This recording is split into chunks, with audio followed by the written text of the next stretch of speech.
बादलों के फटने की घटनाएँ आजकल आम हो चली हैं। ऐसे में यह समझना आवश्यक है कि यह घटना कैसे होती है। आइए इस बात पर थोड़ी गौर करें। इस चित्र को ज़रा आप देखें। इस चित्र में यहाँ पर सी लेवल दिखाया गया है, ये नीचे समुद्र है, बम्बई सी लेवल पर स्थित है। उत्तराखंड को अगर आप देखें तो यहाँ पर नैनीताल की जो ऊंचाई है सी लेवल से 2084 मीटर है। ऐसे ही शिमला जो कि हिमाचल प्रदेश पर है, वह सी लेवल से 2276 मीटर की ऊंचाई पर है।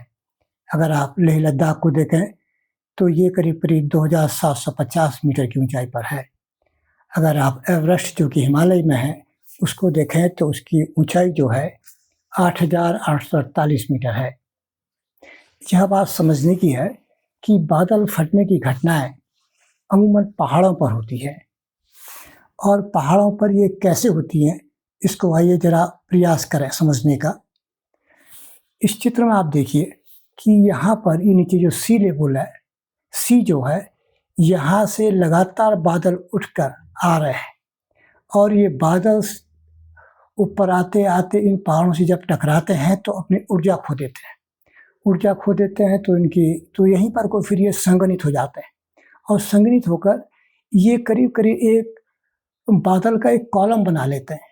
ये पूरा एक कॉलम सा बादल का बना लेते हैं, और ये जब कॉलम में जब इस पूरे कॉलम में बहुत ही आदृत वाष्प, घनीभूत जो वाष्प है, ज़्यादा वाष्प जो है, ये एक साथ जब इतनी वाष्प एक साथ इकट्ठा हो जाती है, इतने बड़े बादल जब एक साथ इकट्ठा हो जाते हैं तो अचानक इसमें वर्षा होने लगती है। और ये जब वर्षा होती है तो ये बहुत ही तीव्र वर्षा होती है, और बड़े छोटे इलाके में 15-20 किलोमीटर के दायरे में ये वर्षा होती है, और करीब करीब 15-20 या 20-25 मिनट में या करीब करीब 100 मिलीमीटर तक का ये वर्षा पहुंच जाती है।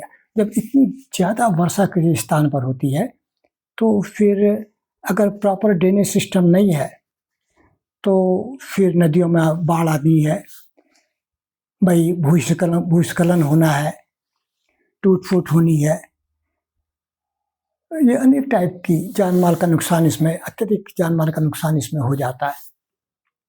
सड़कें टूट जाती हैं, घर खेत बह जाते हैं। अब इससे बचने के जो हमारे पास जो तरीका है, जिस चीज़ों पर हम बात कर सकते हैं कि इससे हम कैसे बचें, हमें इस बात का ख्याल करना चाहिए कि जो ये क्लाउड बर्स्ट हुआ है, बहुत ज़्यादा वर्षा जो एक स्थान पर हुई है, इसके वजह से नुकसान नहीं हो रहा है। नुकसान इसलिए हो रहा है क्योंकि हमारे पास प्रॉपर जो ड्रेनेज सिस्टम है, पानी का निकासी का सिस्टम है, वो प्रॉपर नहीं है। तो ये आवश्यक है कि जो भी लोग इन पहाड़ी इलाकों में रहते हैं, जो भी जागरूक लोग हैं, वो लगातार इस बात को उठाएं कि उनके शहर में या उनके गांव में पानी का प्रॉपर ड्रेनेज सिस्टम हो। लोगों को चेताएं कि वो नदी या गधेरों के किनारे मकान न बनाएं, और खुद देखें कि जो भी नदी नालों का पानी है वो गधेरों में या नदियों में जाकर जरूर मिले, वो अनियंत्रित होकर बहे नहीं। इसके अलावा सड़कों और पुलों का निर्माण जब भी हम करें तो वो सुरक्षित तकनीक से करें और वो गुणवत्तापूर्ण हो। इन बातों को हम अगर ख्याल करेंगे तो क्लाउड बर्स्ट से होने वाले जो नुकसान हैं उससे हम बच सकते हैं। हमें हमेशा ख्याल करना चाहिए कि बादल फटने से नुकसान नहीं होता है।